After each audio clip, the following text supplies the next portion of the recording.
Seminario de Constructos y Desarrollo Teórico. Docente asesor, doctora Elizabeth Ramírez Maza. Actividad 2, videoensayo, la importancia de la teoría y modelos en una investigación científica. Presenta maestro Julio César Franco Álvarez. Mapastepec, Chiapas, a 19 de enero de 2020.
En la actualidad, es fundamental incentivar los procesos de investigación que impacten en diversos ámbitos de nuestra vida diaria.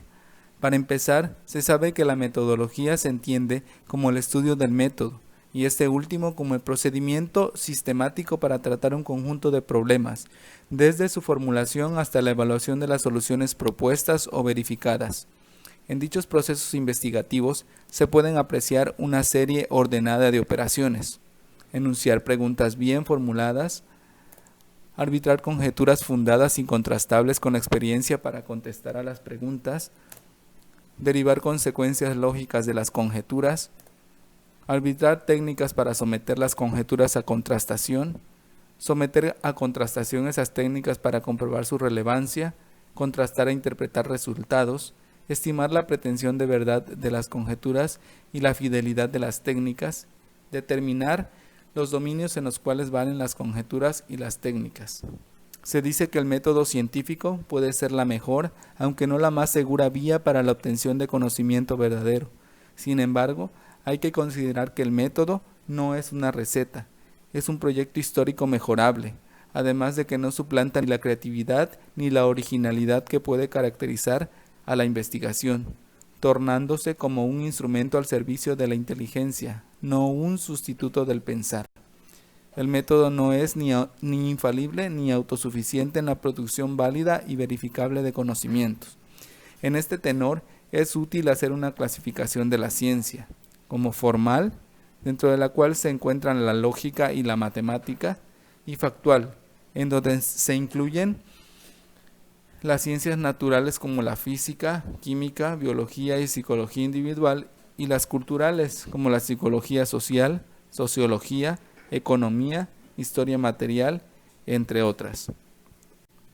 Es conveniente recordar que el origen del planteamiento de una pregunta se ubica tanto en la existencia de factores objetivos como subjetivos.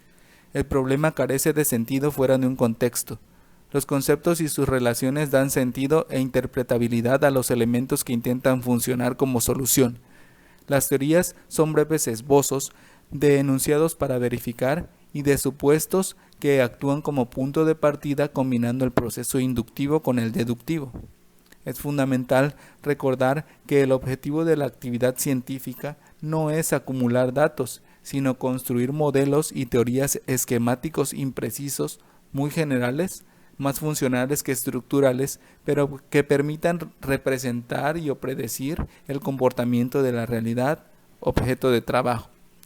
Retomando la teoría como un sistema estático, se puede comentar que el proceso de investigación por lo general culmina en teorías. Los datos se obtienen a la luz de teorías y con la esperanza de concebir nuevas hipótesis, que puedan a su vez ampliarse o sintetizarse en teorías. Para tener una teoría se requiere un armazón, que es una estructura lógica, nivel sintáctico, y la estructura semántica, el nivel de significación. Mientras se inventan o introducen hipótesis o enunciados relacionales que vinculen los existentes, la teoría carece de sistematicidad. Es aquí donde se introduce la posibilidad de usar el poder del raciocinio deductivo. He ahí un primer valor de la teoría.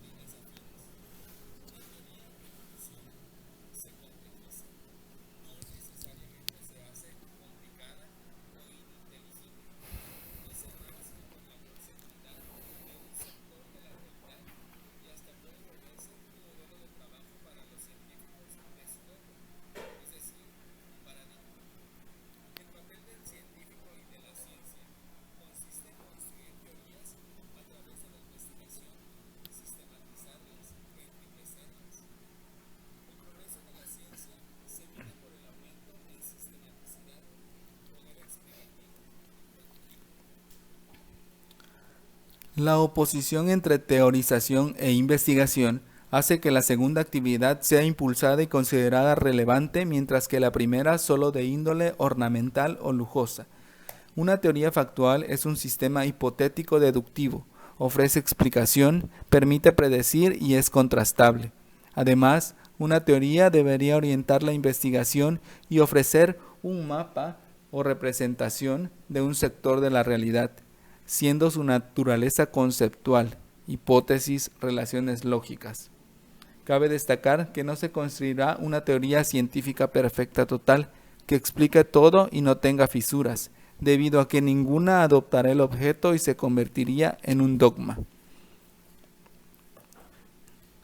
La sistematicidad en una teoría tiene dos niveles: unidad formal, que es la existencia de relaciones lógicas entre los enunciados de una teoría, de modo que, en lo posible, ninguna fórmula queda aislada, y la unidad material, que implica los componentes de una teoría tienen una referencia común, con la recurrencia de ciertos conceptos nucleares. En una teoría factual es necesario establecer la unidad semántica, para que la unidad lógica tenga algún sentido y utilidad, siendo necesario que cumpla la condición de homogeneidad semántica. No es a priori que se define esta homogeneidad dentro de una teoría. Requiere trabajo investigativo, pero entre tanto puede acordarse dentro de qué términos y dominios se hablará o se predicará de un universo. Además, se requiere la condición de consistencia semántica, que los predicados de la teoría sean todos y solo ellos los que se presenten en los supuestos iniciales y en las definiciones. Este aspecto se conoce como condición de cierre. Se debe evitar que las teorías se conviertan en doctrinas, es decir, en configuraciones o sistemas para creer o convencer, mas no para probar o debatir. También se propone la condición de conexión conceptual, que es la característica que consiste en que los conceptos clave de la teoría estén articulados. Si no hay ensamblaje, no hay deducibilidad, y si no hay esto, no hay predictibilidad sistemática. La deducibilidad permite tanto interpolar como extrapolar puntos, aspectos o valores de un sistema. La parte delicada acá es la decisión y los criterios adoptados para significar cómo, cuándo, hasta dónde, etc. La comparación entre lo previsto y lo obtenido dice de la teoría misma o de la realidad misma. Una decisión basada en un juicio de valor. Los hechos no hablan por sí solos, nosotros los hacemos hablar. El método tiene un valor heurístico y la norma es una guía, no una mutilación. La teoría es invención y, por supuesto, imaginación. Recordando que inventar es producir algo nuevo, lo característico de la invención es el proceso, la forma de articular pasos.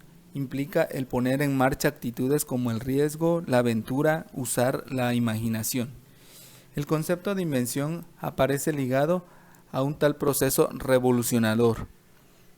Cuando una teoría empieza a dilatar su campo para abarcar un dominio cada vez mayor, se convierte a su pesar en agente de cambio.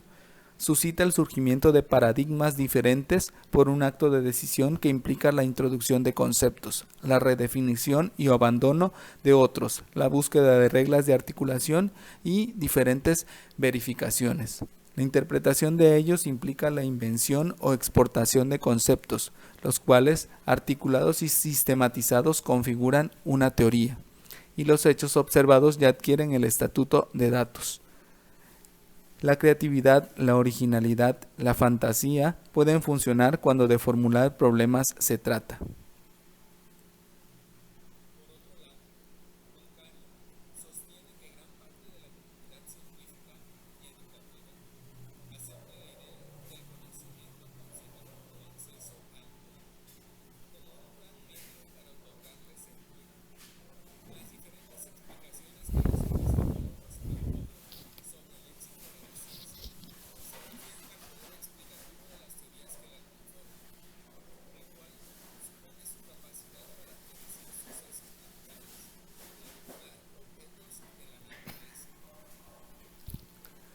Las teorías científicas no son descriptivas, sino explicativas. Describir implica varias cuestiones: definir el fenómeno, sus características y componentes, así como definir las condiciones en que se presenta y las distintas maneras en que puede manifestarse. Explicar significa incrementar el entendimiento de las causas del fenómeno y además refiere a la prueba empírica de las proposiciones de la teoría.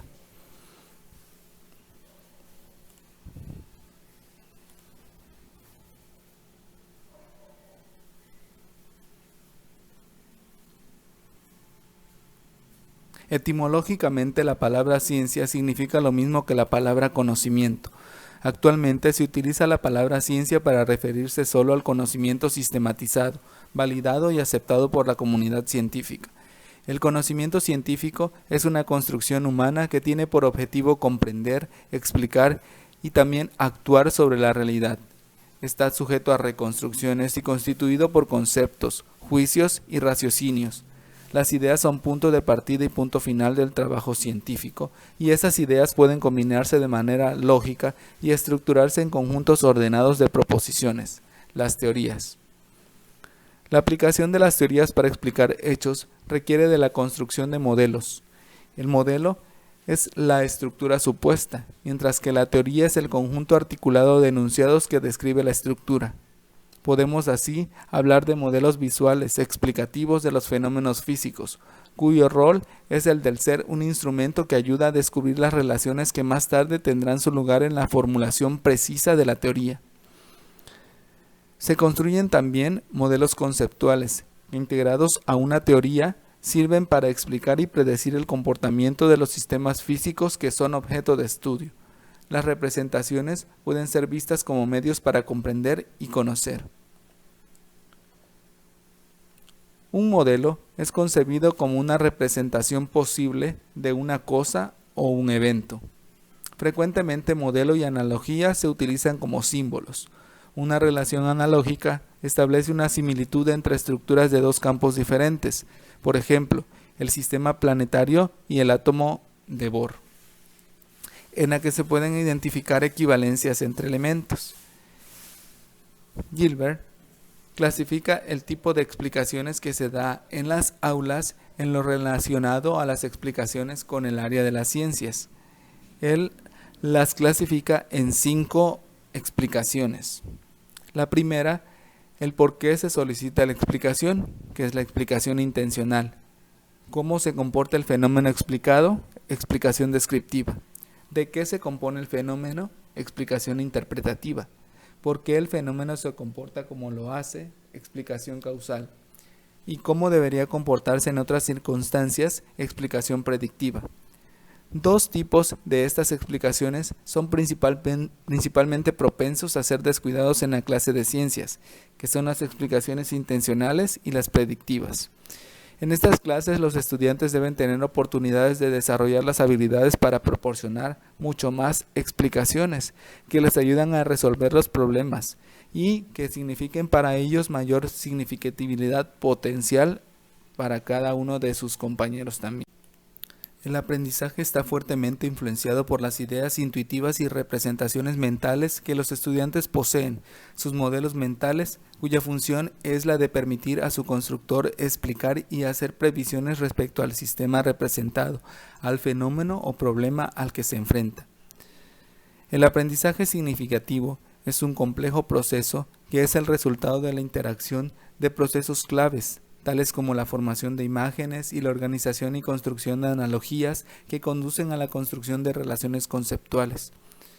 La explicación y comprensión por parte de los estudiantes puede mejorarse a través del empleo de modelos adecuados, aquellos que tengan mayor capacidad de generalización, mayor capacidad para resolver problemas de interés y que al mismo tiempo ofrezcan la mayor significatividad potencial para el estudiante.